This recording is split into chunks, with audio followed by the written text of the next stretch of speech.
બહુ સમજવા જેવી વાત છે.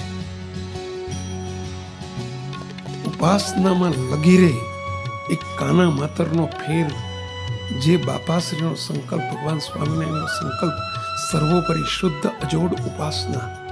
અક્ષરધામમાં કોણ કોણ હોય? મહારાજના મુક્તો હોય. શ્રીજી મહારાજનો જે સંકલ્પ ઉપાસના પ્રવર્તનનો, ઉપાસનાની શુદ્ધિનો, મુક્તો આજે રંચ માત્રે પુરુષે ફેર ના પડવા દીધો. અરે એટલું નહીં, ધર્મ નિયમમાં સહેજ પણ છૂટછાટ ન મૂકી, ન પોતા માટે મૂકી, ન સત્સંગ સમાજમાં મૂકવા દીધી. આજે હોસ્પિટલ બનાવી હતી આપણી જ્યારે ગાંધીનગરમાં, તો હવે ગુરુદેવે બોલાવીને કહી દીધું, જો ચા પાણી પાવાનું હોય ડોક્ટરોને દર્દીઓ તો આપણે હોસ્પિટલ નથી કરી. હોસ્પિટલ જનરલ એટલે એ આપણા હરિભક્તો માટે જ નથી કરી. જેને આવું હોય બધા માટે છૂટ છે, કોઈ જ્ઞાતિ જાતિનું બંધન નથી. અને હોસ્પિટલમાં 250-300 નો સ્ટાફ છે.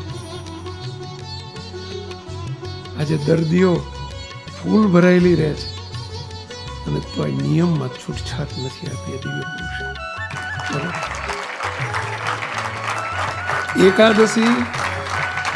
એકાદશી એ ફરાળ જ, એને ડાયટિંગ આપવાનું, પણ ફરાળ વાળું.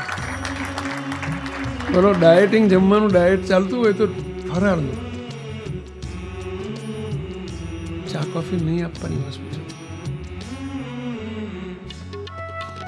હોસ્પિટલમાં ચા કોફી. ડોક્ટરને તો નહીં, દર્દી નહીં. તો કે ચાલે છે હોસ્પિટલ? અરે ધનાઈને ચાલે છે. બોલો, ચાલતી નથી, ચલાવે છે.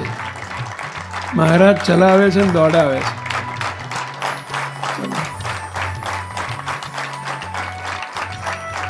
નિયમ ધર્મમાં છૂટછાટ નહીં, ઉપાસના સિદ્ધાંતમાં સમાધાન નહીં. અને તોય અણુમાત્ર ઉપાસનામાં સિદ્ધાંત નિયમ ધર્મમાં છૂટછાટ મૂક્યા વગર મુક્તો હજારો ને લાખો હરિભક્તોને ખેંચાય છે. અને સત્સંગનો કેવો વિકાસ થઈ રહ્યો છે. એમેલા બધું નેવે મૂકીને તો થાય. રજમો છે દિવ્ય પુરુષનો એક જબરજસ્ત.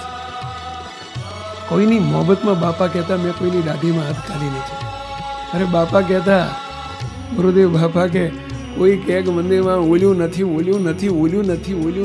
નથી, તારો બાપ છે ને આવું જાય ને ત્યાં દોતા. હું તો આ કહેવું એટલે શું, કઈ રીતે બોલાય? સંખ્યા વધારવી છે, મંદિરો વધારવા છે, તો થોડુંક પેલું મૂકવું પડે. આ છે સ્વ સ્વરૂપનો પ્રકાશ અને ઈષ્ટદેવનો ઉપાસનાનો પાવર. મુક્તો સત્સંગનો વિકાસ બધું નેવે મૂકીને નથી કર્યો, કે નથી કરવાનો. ક્વોલિટીના ભોગે ક્વોન્ટિટી નથી વધારી. એ દિવ્ય પુરુષે કેવો રજમો છે એ દિવ્ય પુરુષનો, આપણે તો જોયો છે. એ દિવ્ય પુરુષના શિષ્યો છે આપણે ભાઈઓ.